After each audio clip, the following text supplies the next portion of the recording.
Hello, everyone. My guest today is Igor. He is the president of a company called Express Pigeon, the easiest way to send professional email. He's got a passion for developing high-quality software. You can find him all over the internet. He's also the creator of open source project JavaLite.io. He leads large IT products at ABM, Wolters Kluwer, Sears, Groupon, and a handful of other large companies, but now doing his own thing, which I love. Igor, are you ready to take us to the top? I'm here. All right, Express Pigeon, talk to me. What's it doing? How do you make money? Well, the business model is really simple. Basically, it was pioneered by any software as a service company that sends email, such as Constant Contact, Mailchimp, SendGrid, and others. So Express Pigeon is one of the players on the same kind of playing field. Got it. And what What are people paying you per month on average? Would you say? Are you like an enterprise or an SMB kind of model?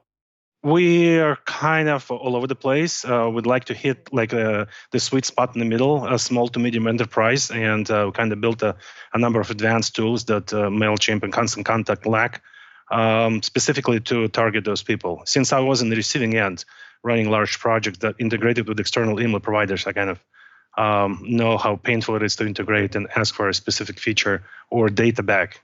So what would you say the average customer today is paying you per month?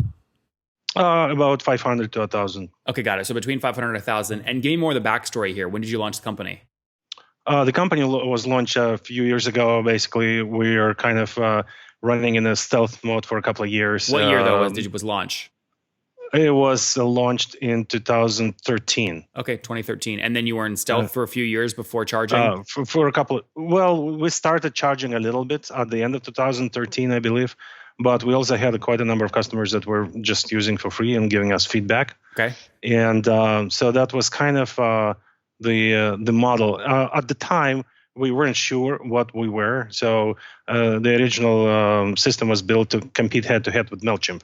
But we quickly realized that was a bad idea for a number of reasons. And we kind of pivoted away from that model, more towards professional. And have you bootstrapped to date or have you raised capital? We raised a little bit of from friends and family. How mostly much? Bootstrap. That's private, but it's not a lot of money. Like, are we talking under 500 grand? Yes. Or around somewhere around there, No, less than a million. Less than 500 grand. Got it. Okay, good. Less than 500 grand, and that was all obviously just friends and family convertible note, or was it actually priced equity? Price to equity. It was priced. Okay, good. How did you price the company? I mean, especially when you're dealing with relationships that are family.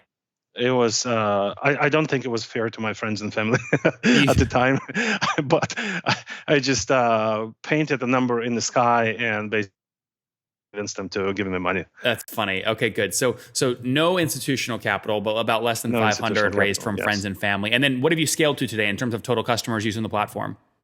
We have about 20,000 registered users. We have over 1,000 users that use us regularly. That pay?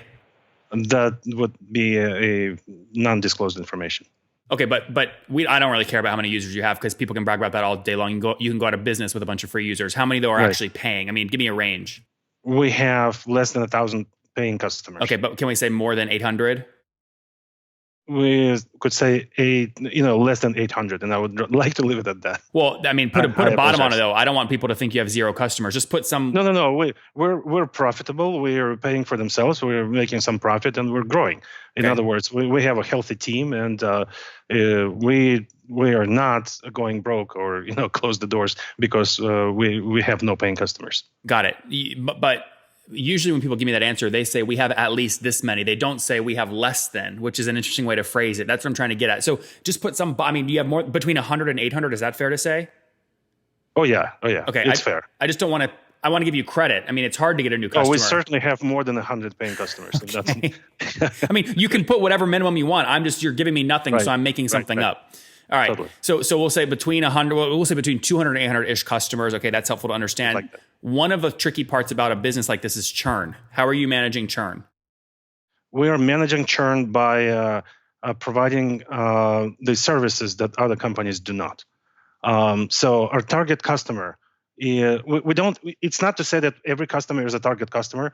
Some customers have been with us for 4 years, ever since the inception, and they've been very happy. And I'm not talking about flower shops that sell that send their newsletters about flowers. I'm talking about professional corporations that send, let's say, hundreds of thousands of transactional emails per month, and they depend on us for their business. So we provide high quality of service. Our system is rock solid. Our system has a lot of features that a lot of competing companies just do not have. So Igor, what is all this is great, but ultimately it comes down to the number. I mean, what is churn? How many companies are you churning every month? We do not churn large customers pretty much at all. Yeah, but give me logo churn, right? So Constant Contact, MailChimp, they all have logo churn 3, 4, 5, 6% per month. What's your logo churn per month? We probably have less than that. So less than 4% per month? Less than 4% per month. Okay, yeah. Got it. Now, what if a customer leaves us, it's a big five-star alarm, and we kind of go into like why this happened. Can we bring it back? Does any one customer make up more than 10% of your revenue? Yes, we have a couple of large customers that actually go over that, and that's troubling. Got it. Yeah. So you're very much, well, let me ask you, your team size, what are you at today? We have less than 10 people on the team. How many of them are dedicated to hand-holding those enterprise clients? We all are. They all, so you don't have any just only engineers or only, I mean, do you have an insight? You're talking about like account managers? Yeah, like who are the salespeople? How many salespeople on that team? Oh, salespeople. We have one salesperson. Okay, got it. So they manage all those enterprise accounts. Now, if there's a technical issue, obviously it goes to you, but they manage the accounts. Yeah, he's the first line of defense, and then it's me, and then the team behind me. Okay, got it. I mean, I'm curious how skewed this is for you guys. I mean, do you have if I add up your top 5 most paying customers, do they make up more than 70% of your revenue? Is it that skewed or no? It's probably less than that. It's probably less than 50%. Got it. Well, I mean, and this makes sense. I mean, you came from companies like Groupon, right? Which would be enterprise accounts if they were using a solution like this. Yeah, I'd be floored if they, but they would never use ExpressPigeon. They'd probably just, hey, let's acquire ExpressPigeon and use it as a product or a project. Yep, that makes sense. Yeah. So how are you acquiring customers? What are you spending to acquire them? We basically we're using ZoomInfo. We do a lot of calls. We use Salesforce. We've tried a number of different advertisements. We do a lot of, What's the scale of that? In the largest month, how much did you do in paid spend just as a test? In the largest month, we only did like maybe $3,000-$4,000. Okay, so not a ton. So we haven't really been serious about that. We cannot outspend companies that are in this space, so we have to be a little smarter. So what does it cost you to acquire these customers? We do not acquire good quality customers. Like small customers come and go. Sometimes they pay the $10, $15, $50, $100.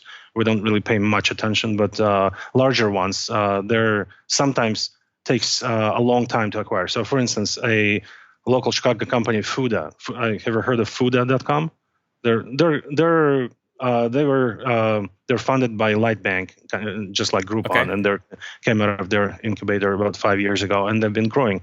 They just raised like $25 million, and they're in the business of scheduling lunch food to professional buildings, and they're operating in every metropolitan area today. So they send hundreds of thousands of. So did you close them? How long did it take you to close them? A year and a half. Oh wow! Okay. Basically, they were with MailChimp, and but they are a professional company. They're an email marketing company because they send emails with lunch menus, like a few hours before lunch and then a half hour before lunch, and everything has to deliver, everything has to look great. And MailChimp would just shut down their account willy-nilly left and right because they would exceed the threshold of bounds. So what's a company like that? I mean, are we talking like they're paying you like $8, $9, $10 a month or more? No, they're paying less than $8,000 a month. No. I'm just looking at your pricing page. Your most expensive one is $6,700 or $6,800 per month for 1.6 million subscribers. We go more than that for some customers, but for them we kind of craft a custom pricing plan. Got it. For someone like Fuda, MailChimp could not and will not provide them private IP addresses, and we do. So we do a lot of stuff that other customers do. Of course, there are other systems or companies that do provide IP addresses, but provide a lot of value add on top of that. How do you look? I mean, do you measure things like lifetime value or no?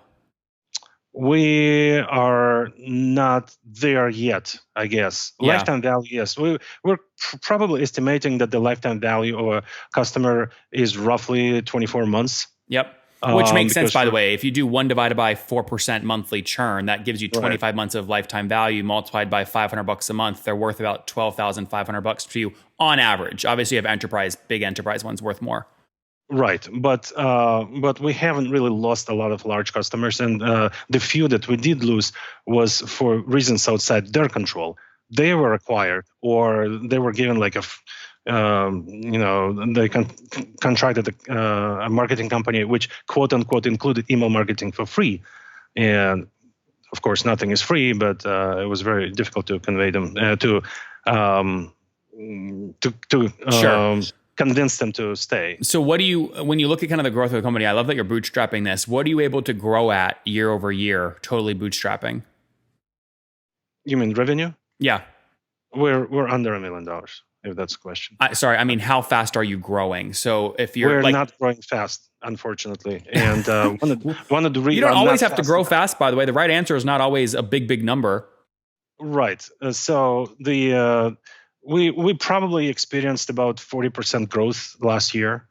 But the reason for that is acquiring some large volume customers, which is always a risk of losing that. So it's kind of, I don't view this as a healthy situation. Got it. So what you're doing about 80 grand a month today. Is that accurate? If you're under $1 million? We are under $1 million annually. Yeah, so $1 million divided by 12 months comes out to about 90 grand or 88 grand per month. So I just picked a number below that. We're doing less than that. Okay, got it. Are you doing more than $500,000 a year? We're doing right about. Right. Okay, that's still a healthy business. So $500,000 a year, $500,000 a year is basically 44 grand per month. So if you grew 40% year over year, what you were doing about 12 months ago, you were doing right around 34, 35-ish grand a month. Something like that. Yeah. And is most that growth over the past 13 months, has that come from like one big enterprise account closing, or is that like 100 people paying $200 a month? We picked up a number of customers, but I'd say that probably 70% of that new growth came from a few large senders. Yeah, that makes sense. That makes sense. Very good. Well, let's wrap up here, Igor, with the famous 5 one-word answers here. Number 1, what's your favorite business book? My favorite business book? I don't know. None. If you don't read them, don't make one up. Actually, it's a book that was put out by the 37 Signals founder. Rework, exactly. That's the one. Number 2, is there a CEO you're following or studying right now? Jeff Bezos, even though he's so far away. Number 3, besides your own, what's your favorite online tool? My favorite online tool is email. Which one, though? Well, my favorite online tool, you mean email? Yeah, just in general, what's your favorite online tool for building the business? For building the business, that would be, being a technical person, I would say that it would be mockups. The one that allows me to quickly build and prototype products. It's just like mockups.com? Yeah. Okay. With a Q. With a Q. Okay. Number 4, how many hours of sleep do you get every night? No more than 6. No more than 6. And what's your situation? Married, single, you have kids? Married, yes. How many? Yes, married, yes, kids. How many kids? 2. 2. Okay. And how old are you, Igor? I am 55. 55. Last question. Take us back 35 years. What do you wish your 20-year-old self knew? That I can do a lot more than I thought I could. There you guys have it from Igor. He wishes he knew back then that he could do more than he thought he could. He's now flying solo, doing his own thing. No pun intended. His company's called Express Pigeon. So on flight, doing well, growing. He obviously wants to be growing faster, but launched in 2013, team of 10 people focused on really beating MailChimp and Constant Contact, especially in the enterprise email marketing space. They've got about 200 customers, currently doing about $44,000 a month in revenue, or 500 grand a year. They've grown that about 40% year over year, less than 4% monthly churn, which is healthy. And again, acquiring customers quickly, usually via the one salesperson, but also doing a lot of Zoom info stuff, just cold outreach. Igor, thank you so much for taking us to the top. Right. Thank you so much.